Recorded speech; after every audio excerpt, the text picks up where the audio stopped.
Fala pessoal, professor André Alves aqui mais uma vez, trazendo aula para vocês, continuação da aula anterior, falando sobre átomos. Vamos agora adentrar sobre o assunto que é muito importante, tem muitas informações importantes aqui para vocês, que é a tabela periódica. Essa aula você não pode perder. Essa aula nós vamos revisar coisas anteriores que você não viu na aula anterior e a gente vai revisar rapidamente aqui para que a gente consiga entrar nesse assunto que é a tabela periódica, que tem muitas informações importantes e cai muito em questões, porque você precisa saber essas informações que ela dá pra gente, certo? Vem comigo, vamos por slides, vamos começar a aula sem muita conversa e vamos trazer aqui o melhor para você da química, que é tabela periódica hoje.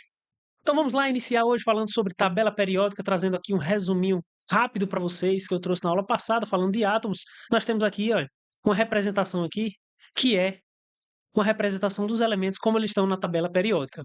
Veja que aqui aparece, ó, um número, que é chamado número atômico, onde vai nos dar a informação de que a quantidade de prótons que nós temos nesse núcleo desse átomo. O número de massa nós vamos ter que é a soma dos prótons mais nêutrons. Então, quando esse elemento ele tem um número atômico, ele vai nos dar aqui a quantidade de prótons. Olha só, o hélio ele vai ter quantidade de prótons é o seu número atômico, 2. Logo, para neutralizar no núcleo, ele vai ter a mesma quantidade de nêutrons, certo? E por isso também, para estabilizar agora toda a estrutura do átomo, nós vamos ter que ele vai ter uma quantidade de 2 elétrons, certo? Agora, professor, por que essa massa dele é igual a 4? É justamente isso aqui, olha. O número de massa, que é o A, ele é igual à quantidade de prótons mais nêutrons. Então, se eu tenho aqui, ó, que ele tem número atômico 2, que ele tem número de próton 2, e ele tem sempre a mesma quantidade de nêutrons aqui no seu estado fundamental. Preste atenção nisso, porque nós temos que a sua massa vai ser igual a 4, certo? Por isso aqui, o seu número de massa desse átomo é igual a 4. Agora, estudando a tabela periódica em si. Todo mundo já viu a tabela periódica, ela está aqui, ó, por completo. E aqui nós vamos ter os nós vamos estudar os seus grupos ou famílias, certo? E nós vamos estudar os períodos. Então, quando eu falo grupo ou família, eu estou falando aqui, ó, das colunas na vertical, certo? Quando eu estou falando em período, eu vou estar falando aqui na horizontal, certo? Então, toda essa linha aqui. Então, vamos lá, um exemplo aqui, ó, eu tenho o lítio. O lítio ele vai estar no grupo 1 e no período 2. Porque se a gente pega aqui, 1, 2, 3, 4, 5, 6 e o 7. Certo? Outra coisa que o período quer nos dizer aqui, o nível de energia que ele está. Então a gente viu na aula anterior que existe o níveis de energia, que é, ó, nós temos um núcleo e Bohr propôs que existia níveis de energia ao seu redor aqui, onde os elétrons eles poderiam estar aqui, ó, circulando em volta do núcleo. Então, esse nível de energia a gente consegue identificar aqui pelo seu período, em que período ele está. Se ele está no primeiro período, ele está aqui próximo do núcleo. Então, por ordem, eu estaria aqui, esse daqui estaria no segundo. E aí o outro estaria no terceiro. E aí ficaria dessa forma, beleza? Então, níveis de energia, a camada em que está os elétrons. Então, outro ponto importante que a gente tem aqui nos grupos, que é ó, grupo ou família, né? Mas mais conhecido hoje como os grupos, grupo 1, grupo 2, grupo 13, 14, 15, 16, 17 e 18. Nós temos no grupo, ele vai nos dizer agora o seu subnível. Então, olha, todos esses que estão nessa coluna, eles terminam a sua camada aqui em S1, certo? A gente viu o diagrama do Linus Pauling, a gente viu exercícios sobre isso. Você que não viu, é bom você dar uma revisada rápida sobre isso, que aqui nós estamos falando sobre os subníveis de energia, que quanto pode comportar. Então a gente sabe que o subnível de energia S ele suporta 2 elétrons, o P 6, o D 10 e o F 14. Certo? Aqui são subníveis. Então nós temos que todos esses aqui terminam em S1, todos esses do grupo 2 eles terminam em S2, todos do grupo 13 terminam em P1, esse 14 no P2, o 15 no P3, o 16 no P4, o 17 no P5, e os gases nobres, que é os que a gente vai estudar, que eles são importantes, que são chamados essa coluna aqui, eles estão no P6. Então, quando a gente estuda aqui os gases nobres, eles têm uma particularidade que é estar com sua camada totalmente completa de elétrons. Então, eles são estáveis. São elementos estáveis, os gases nobres, que eles não têm tendência a perder ou ganhar elétrons, porque eles estão estáveis. Completinhos aqui, eles estão com sua camada S2, P6, bem completa. Aqui eu vou botar N, porque ele pode estar nessa coluna, nesses períodos aqui, e aí varia o seu nível de energia que ele está, que é o N, certo? E aí, mas as suas camadas, a sua camada exterior, ela está bem completa de elétrons e ele não quer guerra com ninguém, não quer se juntar a ninguém, ele quer ficar ali isoladamente por estar bem estável, certo? Essa é uma particularidade dos gases nobres, que são toda essa coluna do nível 18 aqui. Então, falei ali dos períodos, dos subníveis, e é dessa forma aqui que a gente vê. Então, nós temos aqui o que diz para a gente a tabela periódica. No grupo 1, nós vamos terminar em S1, como eu já falei, o 2, S2, e aí o 13 sempre acaba no P1, depois P2, P3, P4, e aí o gás nobre que está com sua carga completa. E aqui o número da última camada, então aqui de 1 até 8. Então, nós vamos para falar agora sobre os grupos, como a gente chama eles. Nós temos uma nomenclatura para cada grupo, que é cada coluna. Veja só aqui, olha. Então, aqui na coluna 1, certo? Na coluna 1, nós vamos ter que. Só apaga aqui rapidinho. Na coluna 1, nós vamos ter os alcalinos. Eles são chamados aqui de alcalinos. Já no 2, nós vamos ter os alcalinos terrosos. Então, sempre que uma questão falar essa, essas nomenclaturas, a gente sabe onde eles estão. Nesse meio, por completo aqui em laranja, nós temos os metais de transição, certo? Aqui nós vamos ter, olha, família do boro. Por quê? Porque é o boro que inicia aqui. Família do carbono, que inicia. Família do nitrogênio, que é quem inicia. E aqui a gente tem uma nomenclatura agora diferente. No 16 nós vamos ter os calcogênios, certo? Então, quando falar na questão calcogênios, nós estamos falando da família ou grupo 16. E aqui o 17 são os halogênios. Cloro, bromo, flúor, iodo, os mais conhecidos que a gente sempre vê em questões aqui, certo? Esses 4 primeiros aqui. Tranquilo até aqui. E aqui, como a gente já falou, no 18 nós temos os, os gases nobres, certo? Então, no 18 aqui, nós temos os gases nobres.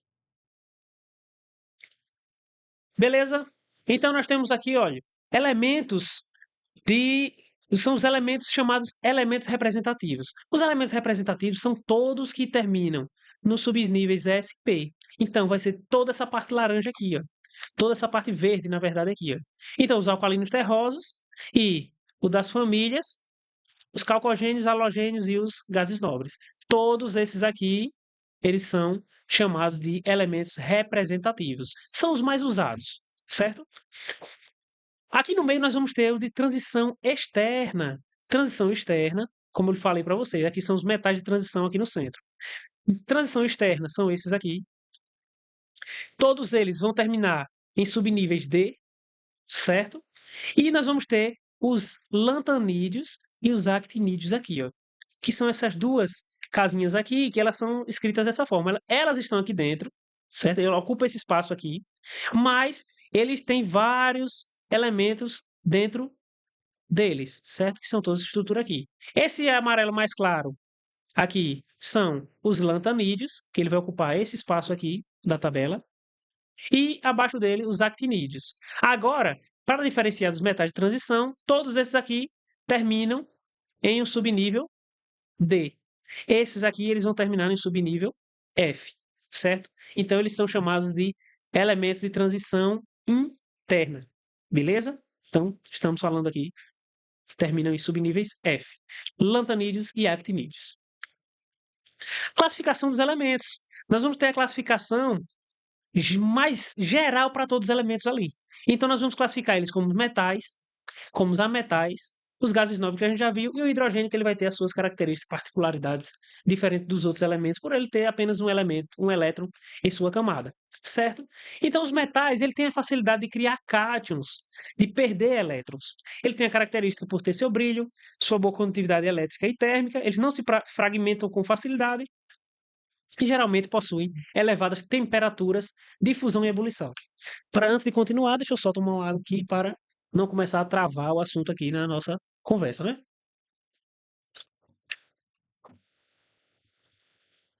Nós temos aqui, ó, também os ametais. Os ametais, eles vão ter uma facilidade de ganhar elétron. Ele vai preferir receber e formar íons negativos. Então, quando a gente ganha elétron, perde elétrons, nós vamos ter aqui, como exemplo, o cálcio, cálcio 2 certo? Quando a gente perde elétrons, nós vamos ter aqui o exemplo, o flúor F-. Então, nós vamos representar aqui com menos para quem recebe elétrons, como eu falei na aula passada. Negativo por quê? O elétron é negativo. Se ele recebe um elétron em sua camada, nós vamos ter uma carga mais negativa. Perdeu o elétron, ele vai ficar mais positivo, certo? E esses ametais, as características dele é que ele vai ter uma baixa condutividade elétrica, ao contrário do metal, né? No seu estado sólido, ele vai se fragmentar de forma mais fácil e apresenta baixa temperatura de fusão e ebulição. Isso é uma informação importante que pode cair em uma questão para fazer uma análise de forma direta, a gente consegue identificar. Agora, como a gente vai saber quem são os metais na tabela periódica, já que tem tantos elementos? Então, nós conseguimos classificar dessa forma aqui, olha. Todos esses elementos que estão em roxo, eles são considerados os metais. Então, do lítio até aqui embaixo, certo? Nós vamos considerar tudo isso como metais. Tranquilo? Quando nós estamos aqui, olha, falando dos ametais, nós vamos ter apenas essa pequena parcela aqui, olha, do carbono, nitrogênio, fósforo, oxigênio, enxofre, selênio e o da coluna 17, que são os halogênios, certo? Então, esses são os ametais. Além dos ametais, nós vamos ter os meio-termo, o meio-termo que são considerados os semimetais. Esses semimetais ele já vai variar um pouco, tanto das propriedades do metal quanto de um ametal, certo? Ele vai ficar nesse meio-termo ali, sem saber para onde ir, certo? E aí nós vamos ter, como a gente já falou, dos gases nobres, que são a sua particularidade é que tem a sua camada completa de elétrons e eles não têm essa, essa vontade de variar a quantidade de elétrons. Então ele não quer nem doar e nem perder elétrons, eles ficam aqui na sua forma já bem estável.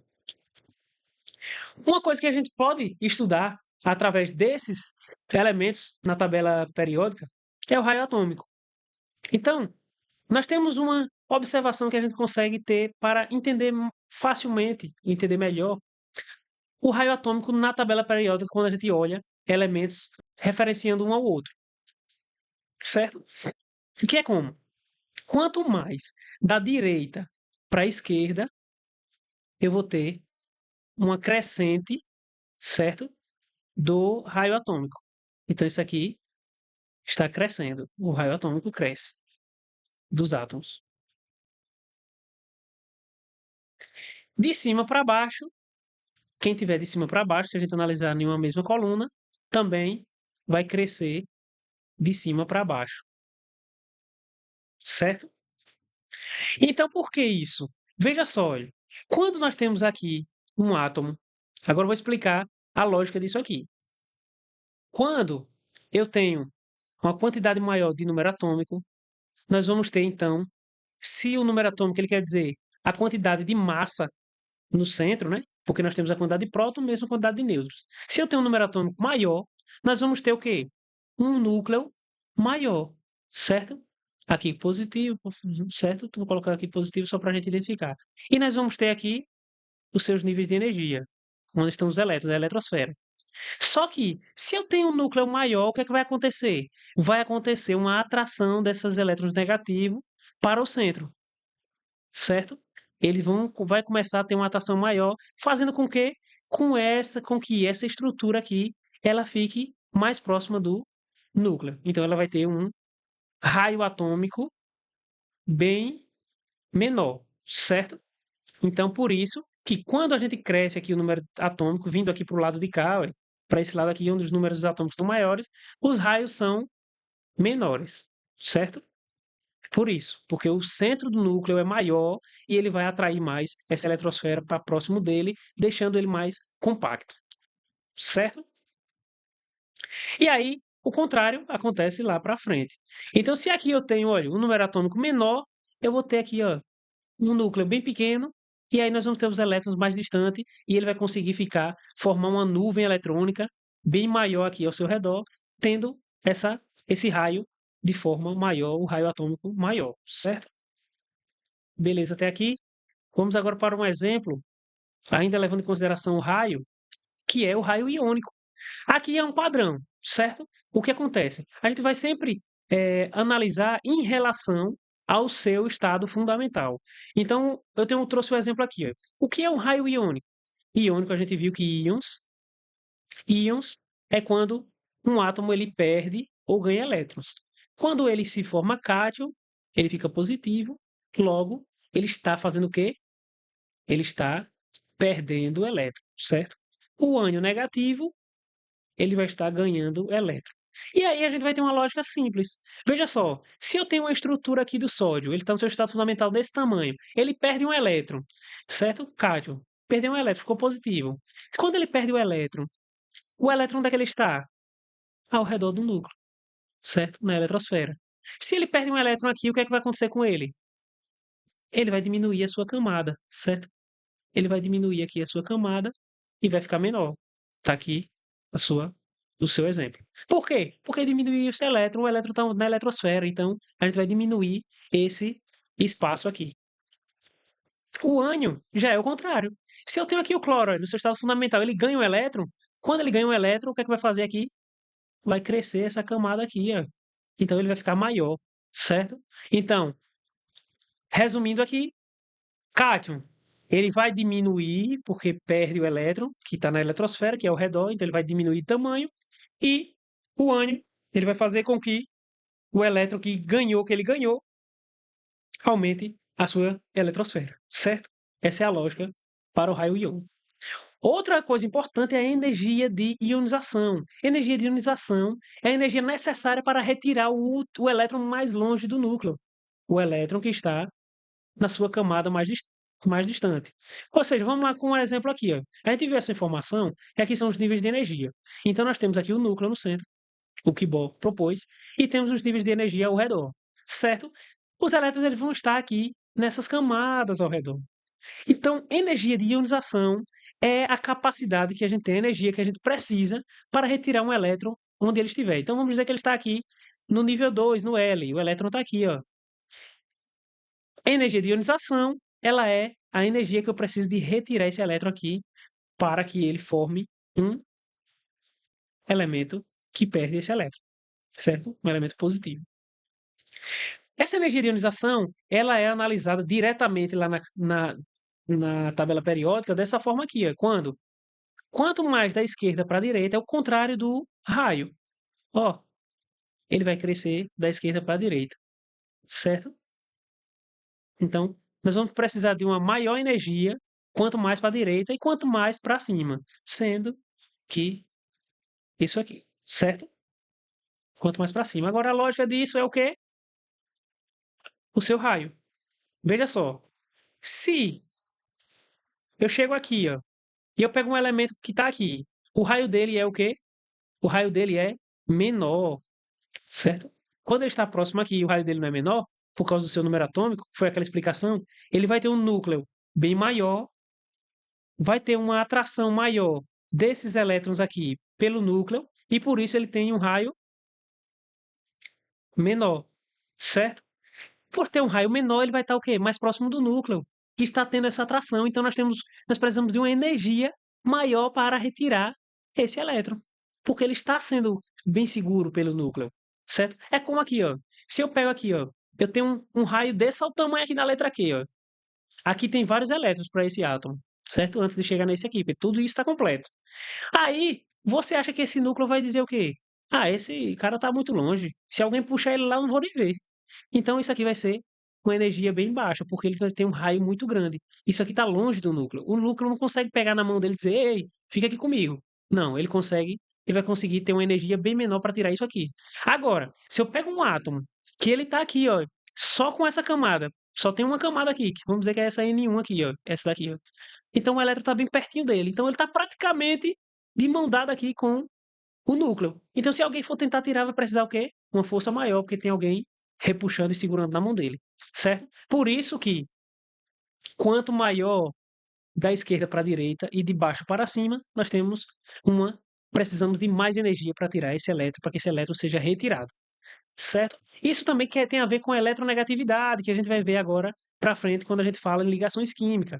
Vou trazer aqui um spoiler para vocês que é, olha, o flúor, ele tem 7 elétrons na sua camada de valência. O flúor ele está mais ou menos por aqui, certo? Nos halogênios. Então veja, ele tem 7 elétrons na sua camada de valência. E você acha que o que é mais fácil? Ele perder esse elétron aqui, ele tem 7, ele falta só um. Pela regra do octeto, que é o que a gente vai ver, ele precisa só de mais um aqui para completar sua valência e ficar como um gás nobre, que é 8 elétrons e ficar estável. Você acha que é fácil tirar esse elétron daqui? Não, né? Porque ele está bem seguro. Mas eu tenho lá o, o Na, o sódio. O sódio está lá na primeira coluna. E ele só tem um elétron. O que é que ele faz? Ele prefere perder aqui esse elétron, doando para o flúor, e aí eles vão fazer uma ligação aqui iônica, porque ele perde esse elétron para emprestar um ao flúor, que vai ficar F-, e eles vão fazer uma ligação aí iônica. Pô, esse por ter emprestado ficou positivo, esse outro vai ficar aqui negativo, né? Beleza? Até aqui. E aí, eu vou trazer para vocês questões sobre esse assunto também, e vocês vão ver que a gente vai fixar bem esse conteúdo, um conteúdo muito importante para vocês. Veja que é bom, muito bom que você assista essa aula de exercício, porque lá nós vamos ter uma grande quantidade de informação que a gente vai vendo apenas em questões. Então, é interessante que você acompanhe a nossa aula de exercícios para que você fixe esse conteúdo, certo? Então, você ainda que não se inscreveu no canal, se inscreve aí rapidinho. Ativa o sininho para que chegue para você todas as aulas, que toda semana nós estamos lançando aula, certo? Tudo grátis para vocês, além das aulas de exercício para fixar o conteúdo. Se você já estudou na escola esse assunto, você vai para a aula de exercício e já testa lá, testa seus conhecimentos, deixa lá nos comentários para a gente aqui também, um assunto que você queira, que você esteja estudando e tem dificuldade, e aí a gente vai fazer uma aula simplificando para você, certo? Então aguardo vocês no próximo vídeo, mas não se esquece, curte o canal, compartilha para um amigo que precisa ver esse assunto junto com você, não guarda só para você. Ajuda a compartilhar com seus amigos, que aí você vai estar incentivando o nosso canal a continuar e trazer sempre mais aulas para vocês. Eu vou ficando por aqui. Até a próxima aula e até os próximos vídeos.